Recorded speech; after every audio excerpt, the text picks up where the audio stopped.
Capítulo 1. ¿Dónde comenzó todo? Las circunstancias de la vida son extrañas, y muchas veces te obligan a hacer cosas que jamás imaginaste que harías. Durante un buen tiempo, había sido firme en mis principios, nunca haré eso, pensaba. Eso no es para mí, decía con certeza. Sin embargo, la vida tiene una forma particular de retarte.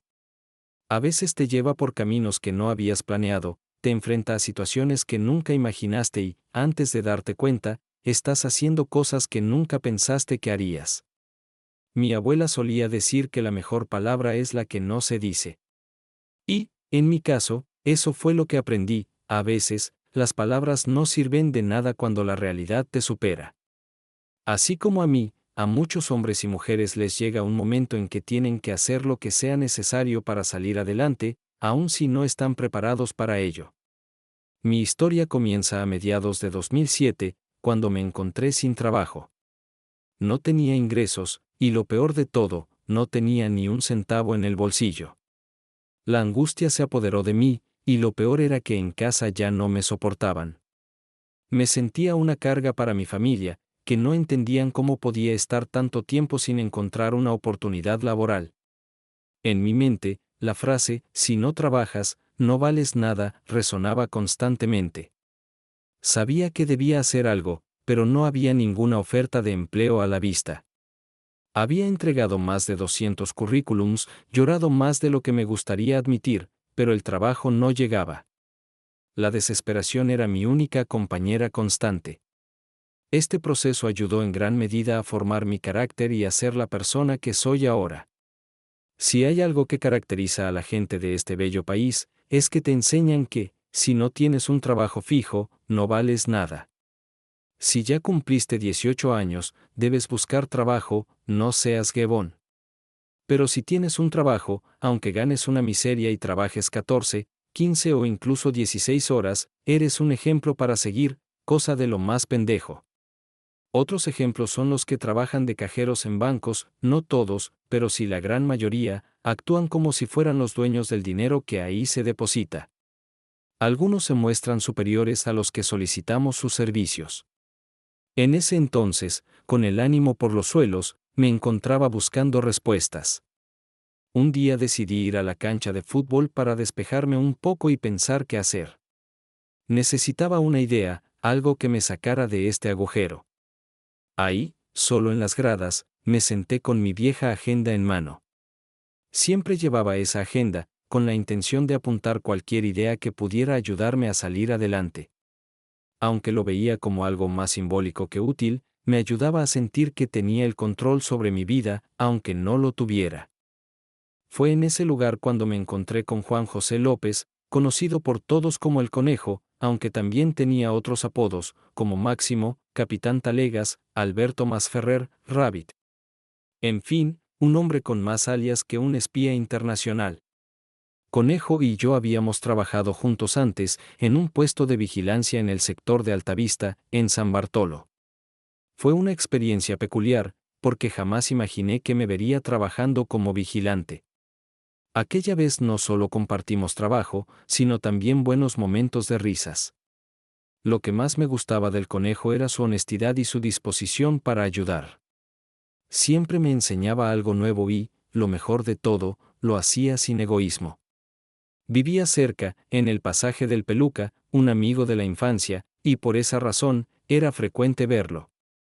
Además, como un detalle curioso, en ese mismo pasaje vivía mi novia, quien hoy es mi esposa. Fue allí, a través del deporte que reúne a los amigos, donde conocí a Juan José. Lo vi jugando y se notaba su pasión por el fútbol. Estoy seguro de que aún le gusta y si está en su casa no deja de ir a la cancha. Así que, al verlo, me levanté y me dirigí hacia él. Anteriormente habíamos conversado en la calle cerca de donde vivo y me había comentado que se dedicaba a la venta de controles remotos para televisores y que le iba bien, que viajaba a vender a Honduras y que allá le iba aún mejor. Esa vez me dijo que, si quería, podía ir a vender un día y él me ayudaría.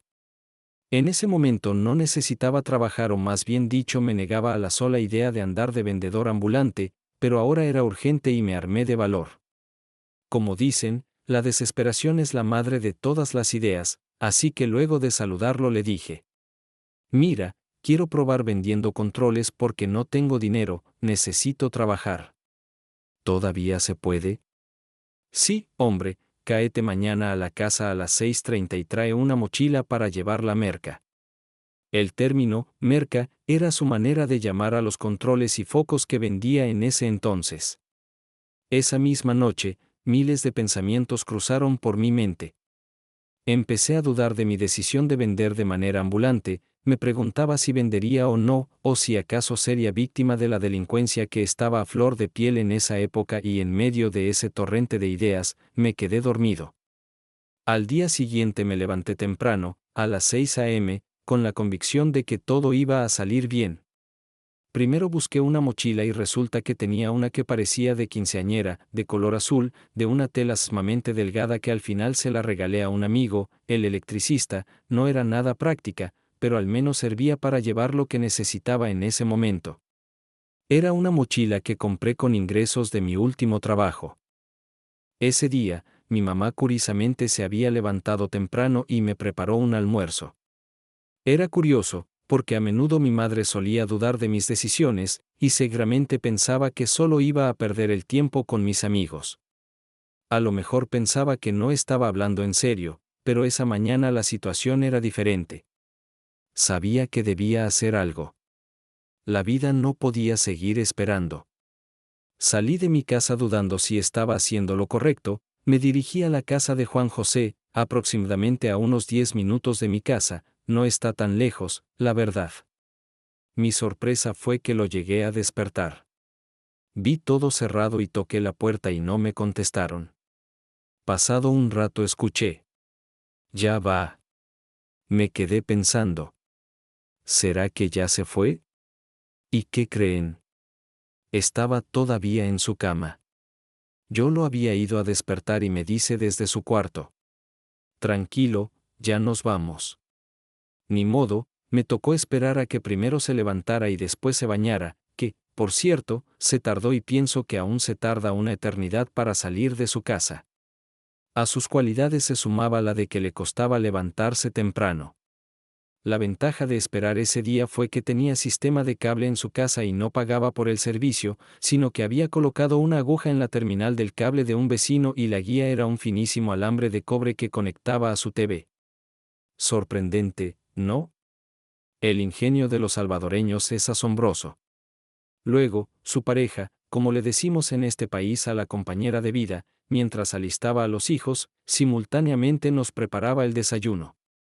Las mujeres tienen habilidades fantásticas para hacer varias cosas a la vez y, valga la redundancia, desayunamos tranquilos como si no tuviéramos que ir a trabajar. A todo esto, eran las 8:30 a.m. Increíble, ¿no? Todo parecía una broma, pero era mi nueva realidad. Para ese entonces, en el canal 6 de la televisión local en El Salvador, daba inicio una novela que no terminamos de ver, llamada Trópico, que mencionaba el comercial. Era el retorno a la pantalla grande de José Luis Rodríguez, el Puma, un actor y cantante venezolano. Salimos de su casa y nos dirigimos a abordar el transporte que nos llevaría a la casa de Foliar, quien nos proveería de la merca, controles, focos, para vender. Mi segunda sorpresa fue que, en lugar de ir al punto de microbuses, nos dirigimos a una vereda al final del pasaje donde vivía el conejo. Era tan solitaria que al bajar daba miedo de que te pudiera pasar algo. Esa vereda nos condujo a la autopista de Oro, nombre que también resulta en una interesante pregunta: ¿por qué le dicen así? Allí empezamos a pedir aventón con el pulgar hacia arriba, la señal universal de pedir un ride, y a cada pick-up que pasaba le decíamos: ride a Unicentro, ride a Unicentro. Esa vía resultaba una mejor alternativa para dirigirse a Unicentro porque de allí a Soyapango estábamos a solo 10 minutos. Si, por el contrario, nos hubiésemos dirigido al punto de buses, habría que pagar doble pasaje y realizar un recorrido promedio de 1 hora para llegar, en aquella época actualmente quién sabe si más de 2 horas. Después de un buen rato de estar parados y esperar, dedujimos que ese día nadie nos daría un ride. En esos momentos apareció un taxi colectivo, era otra alternativa bastante viable, y me dice el conejo: subite aquí, vámonos. Me puse a pensar cuánto nos iría a cobrar el dichoso taxi, porque como es bien sabido el taxi siempre infla el precio. Para mi sorpresa, cobraba 50 centavos por persona. Era la primera vez que utilizaba este medio de transporte. Era más cómodo y cabíamos 5 personas. La señal por la que podía saber que el taxi es un colectivo, era porque hacían parpadear las luces delanteras cuando te ven a un costado de la autopista.